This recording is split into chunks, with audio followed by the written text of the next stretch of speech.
சொந்தங்களே, உங்கள் அனைவருக்கும் எனது முதற்கண் வணக்கம்.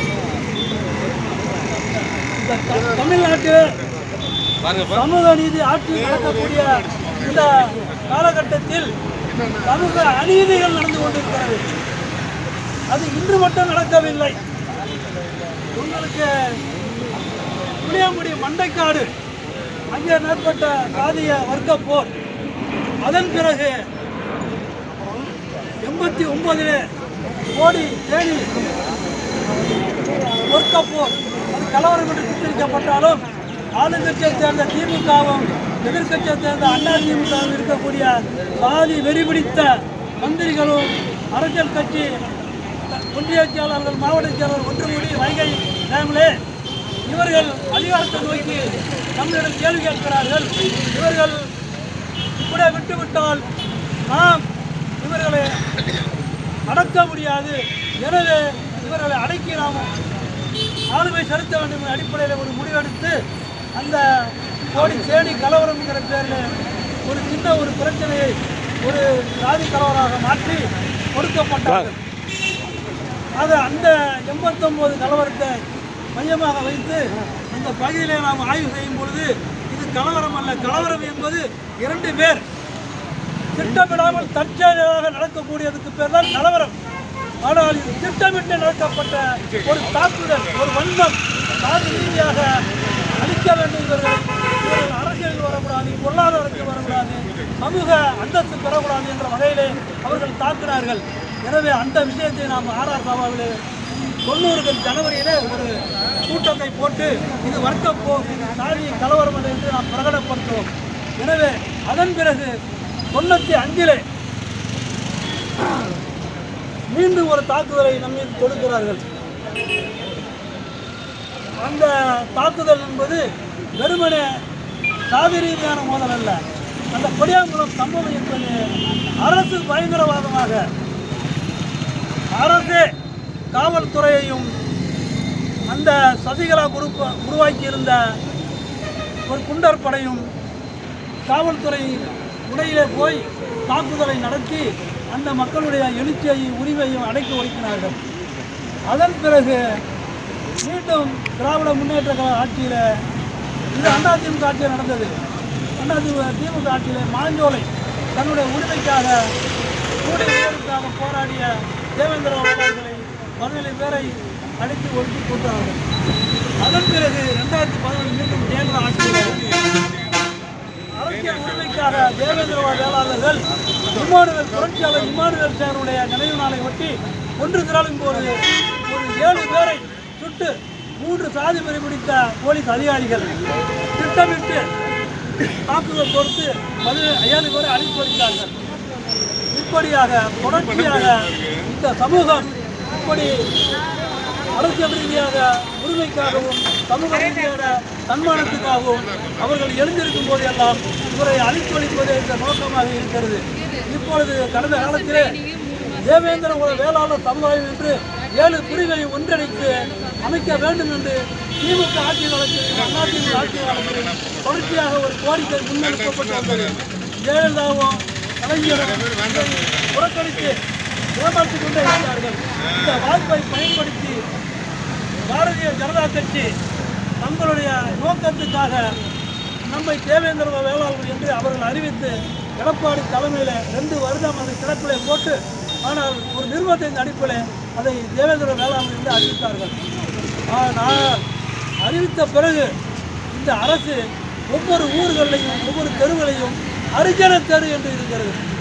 ஹரிஜனம் என்கிற பேர் 10 ஆண்டுகளுக்கு முன்பே மத்திய அரசும் மாநில அரசும் தடை செய்து விட்டது. ஹரிஜன் என்கிற பேரை வைக்கக்கூடாது என்று. ஆனால் வாக்காளர்களே ஹரிஜன தெரு, வீதியிலே ஹரிஜன தெரு இந்த அரசுக்கு தெரியாதா? இவர்களை இப்படியே இருக்க வேண்டும், இதற்கு மாற்றி அமைக்க வேண்டும். தேர்தல் அட்டவணையிலேயோ ரேஷன் கார்டுலையோ இந்த மாதிரி பேர் ஆதாரிலையோ இந்த பேர் இருக்கக்கூடாது என்று சொன்னாலும் எவரும் கேட்கறதில்லை.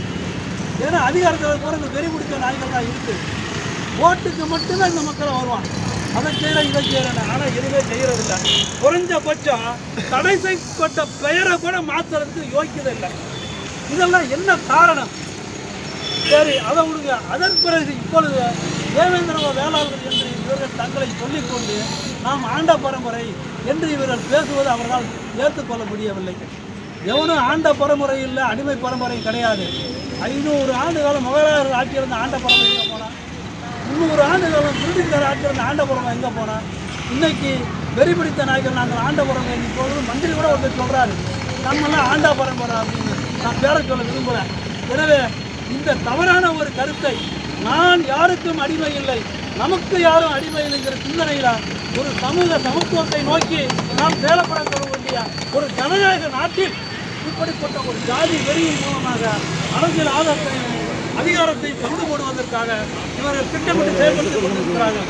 இந்த விவரங்கள் புரியாமல் இந்த தேவேந்திர குல சமுதாயம் ஆகா மோடி அமித்ஷா நம்மளை தேவன் ஆகிட்டாரு, நம்மளாம் வசந்த சாதி ஆகிட்டோம், நாம் இந்திர தந்திர என்று சில விவரம் புரியாதவர்கள் இந்த வரலாற்று பூர்வமாக இந்த விஷயங்கள் தெரியாமல் தங்களை அவர்கள் முன்னிறுத்தி பேசும்பொழுது அவனால் தாங்கிக்க முடியல.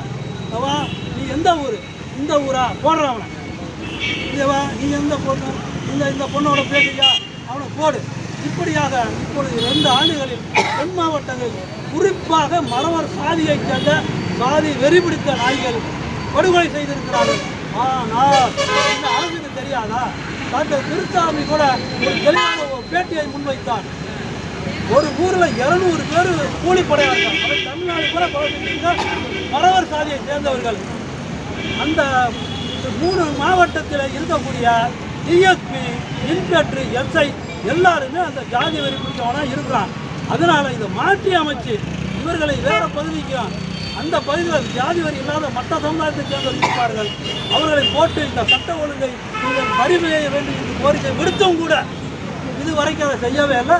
ஆனால் நேற்று வரைக்கும் பார்த்தீங்கன்னா ஒரு பையன் ஒரு பொண்ணை லவ் பண்ணால் அது வரவு விட்டு பொண்ணு போலீஸில் பஞ்சாயத்து பண்ணுறாங்க. ரைட்டுங்கன்னா நாங்கள் ஒன்றும் பிரச்சனை இல்லைன்னு சொல்லிட்டு கடையில் போது அந்த பையனை பொண்ணு 2 தண்ணியில் முதக்கிறான். இன்னும் பணத்தை வாங்கலை இந்த காளையனுங்கிற பையனை மதுரையில். ஆகவே இன்னும் பணத்தை வாங்க போராடிட்டு இருக்கிறாங்க. எனவே இப்படிப்பட்ட ஒரு அவல சூழ்நிலை நடந்து கொண்டே இருக்கிறது.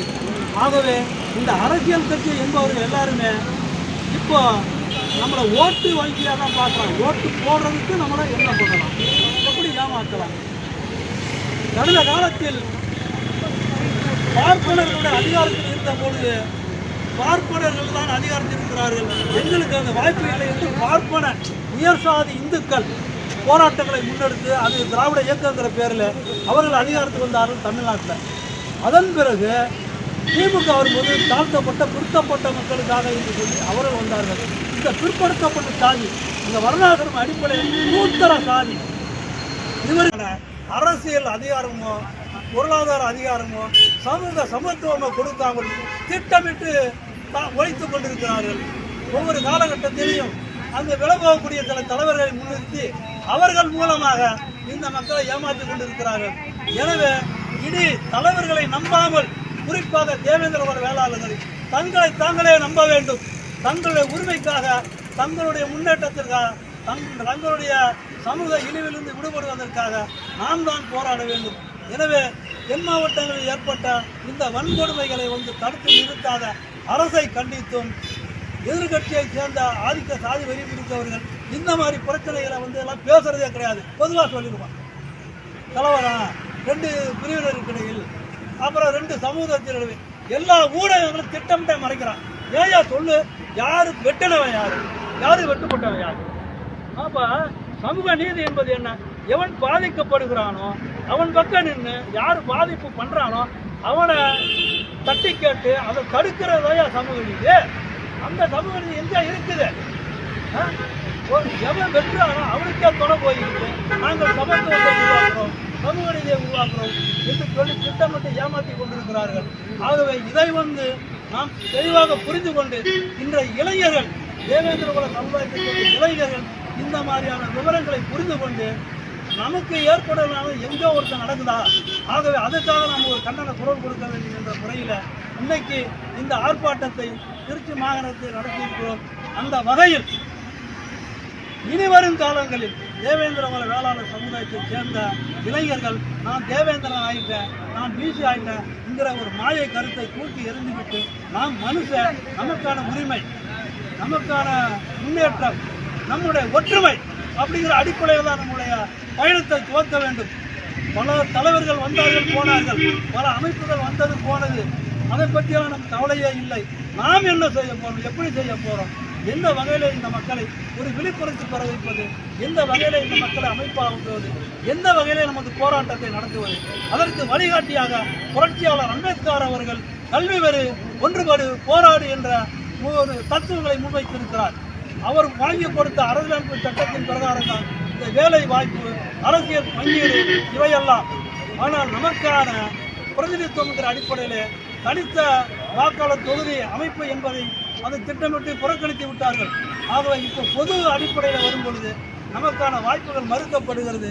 அந்த அடிப்படையில் இந்த வாய்ப்பு மறுக்கப்பட்டாலும் நாம் அரசியல் பூர்வமாக, அறிவுபூர்வமாக அமைப்பாக திரண்டு நமக்கான உரிமையை பெற வேண்டும். ஆனால் நாம் வன்முறையை நோக்கி போகவே கூடாது. வன்முறை என்பது நம்மளை அழித்துவிடும். நாம் இது ஒன்றே உலக அளவில் ஏற்பட்ட ஆயுத போராட்ட அரசியலை முன்னெடுக்கும் பொழுது காரல் மார்க்ஸே சொன்னார், இந்திய சூழ்நிலை ஒரு சிக்கலாக இருக்கிறது, எனவே அங்கே எப்படி இதை மாற்றி அமைக்க முடியும் என்று யோசிக்கும் பொழுது புரட்சி அம்பேத்கர் தான் முன்வைத்தார் ஒரு கொள்கையை. இந்திய நாட்டிலே ஆயுத போராட்டத்தின் மூலமாக அரசியல் அதிகாரத்தை பெற முடியாது, அரசியல் போராட்டத்தின் மூலமாகத்தான் அரசியலை பெற முடியும் என்ற அடிப்படையிலே ஓட்டுரிமை என்பது பட்டா இருக்கிறவனுக்கு பட்டாதாரிக்கு தான் இருந்துச்சு. அதை என்ன பண்ணார் புரட்சியாளர் அம்பேத்கர் அரசியலமைப்பு சட்டத்தில் ஆண் பெண் 21 வயது ஆன ஆண் பெண் அனைவருக்கு ஓட்டுரிமை, ஏழை பணக்காரன், நிலம் இருக்கிறவன் நிலம் இல்லாதவன், படித்தவன் படிக்காதவன் அனைவருக்குமான வாக்குரிமை என்ற ஒரு அதிகாரத்துக்கான திறவுகோலை உருவாக்கி கொடுத்த ஒரு புரட்சியாளர் அம்பேத்கர் அவர்கள். ஆனால் அந்த அதிகாரத்தை இன்று நாம் சரியாக பயன்படுத்தாமல் இருப்பதின் விளைவாக இன்றைக்கு நாம் படுகொலைக்கும் அடிமைத்தனமான ஒரு சூழ்நிலைக்கும் தள்ளப்பட்டிருக்கிறோம். எனவே இனி வரும் காலங்களில் 20 மாவட்டங்களில் தேவேந்திர வேளாளர்கள் அடர்த்தியாக இருக்கிறார்கள். இவர்கள் 20 மாவட்டத்தில் 100 எம்எல்ஏவை தீர்மானிக்கிற சக்தியில் இருக்கிறார்கள். எனவே நாம் அதிகாரத்தை பெற வேண்டும் என்றால் ஒரு மைனாரிட்டியாக இருக்கக்கூடிய சாதி, குறிப்பிட்ட சாதியை சொல்ல வரல, அவெல்லாம் மெஜாரிட்டியை சொல்லிக்கிட்டு அதிகாரத்தை கொண்டு போடுறான். ஆனால் மெஜாரிட்டியாக இருக்க ஒரு சமூகம் விழிப்புணர்ச்சி இல்லாமல் அதிகாரமற்றவர்களாக நாம் கையாந்தி கொண்டிருக்கிறோம்.